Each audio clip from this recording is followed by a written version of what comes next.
Just about every American is now eligible to get a COVID vaccine after the CDC this weekend signed off on Pfizer and Moderna shots for kids ages 6 months up to 5 years. We all know, though, that vaccinations have opened up to younger kids, that as that's happened, parents have been pretty cautious about their kids getting them. I want to share some of this with you. For instance, although they've been eligible for months, the American Academy of Pediatrics says that just 36% of kids 5 to 11 have gotten at least one dose. Compare that on your right side of the screen to 69% of kids in the 12 to 17-year-old range who have gotten at least that first dose. For another thing, the Kaiser Family Foundation poll released last month found just 18% of parents plan to get their kids under 5 vaccinated right away. 27% say they definitely won't do it at all. 11% say they'll do it if they're required. And 38% say they're just going to wait for a while for more information before making the decision. We want to help with that decision-making process tonight. First, let's take a listen to the White House COVID response coordinator, what he said today as he tried to reassure folks concerned about vaccine safety. These vaccines are exceedingly safe, and that's the biggest message that these vaccines have been given to millions and millions of kids. Very, very safe. What I would say to parents is, talk to your family physician, talk to your pediatrician, talk to the people who take care of your kids and get their advice. And that's probably the best way to move forward.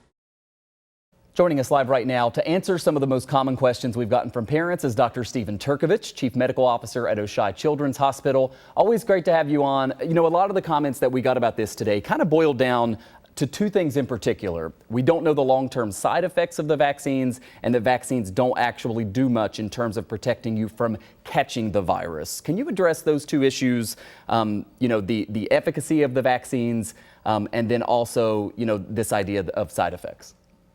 Yeah, thank you so much for having me. And I've heard these questions too from parents. They're right that we don't know for sure the long-term side effects, but there's many things that will help reassure us. The first thing is that most vaccines are going to show side effects within the first 2 months of completing the vaccine series. And we know we haven't seen those through these studies. Secondly, we know that we've been studying people that have gotten this vaccine for almost 2 years now, from the initial early trials to now. And we continue to ask people if they've had any sort of long-term side effects, and we haven't seen anything.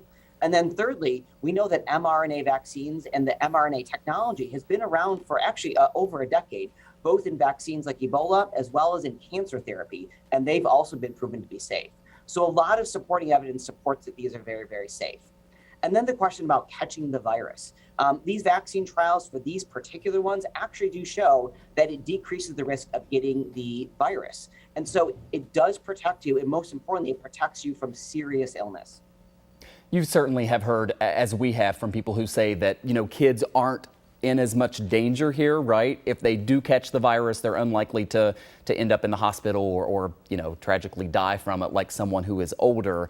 What do you say to that for people who just believe maybe the vaccine just isn't necessary for kids this age? Well, I really wish I could say that kids are not in danger from COVID, but, unfortunately they are. If you look at since the pandemic started, over 400 children less than the age of 5 have died of COVID. Many more have gotten the long-term sequelae from COVID, and many have gotten the multi-system inflammatory syndrome. If you compare that to a typical flu season, that's more children that have died than typical flu season less than age 5. So COVID is more deadly than the flu.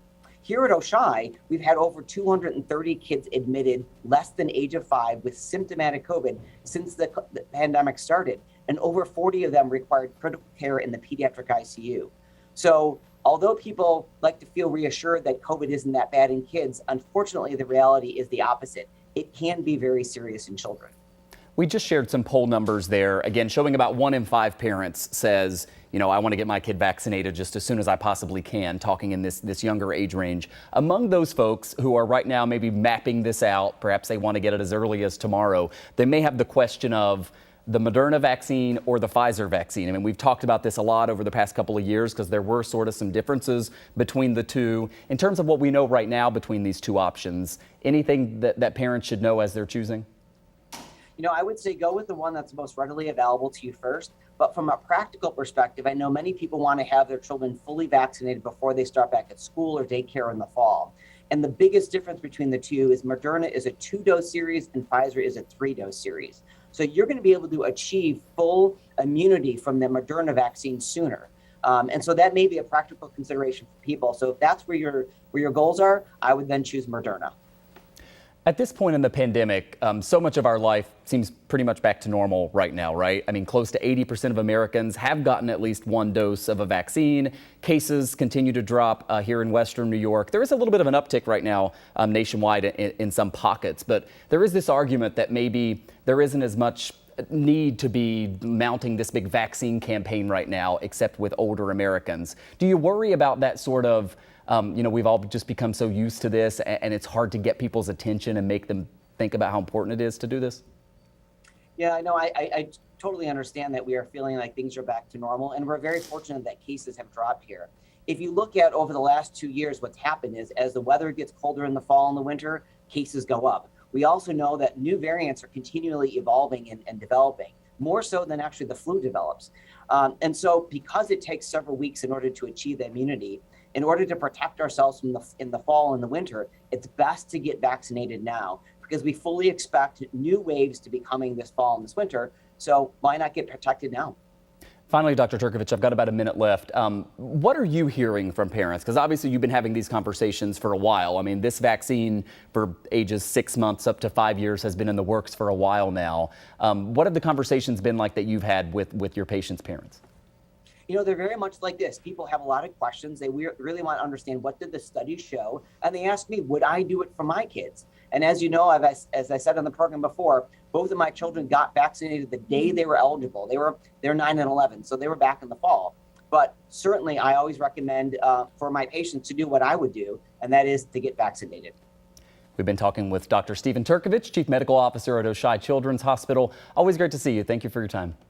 Thank you.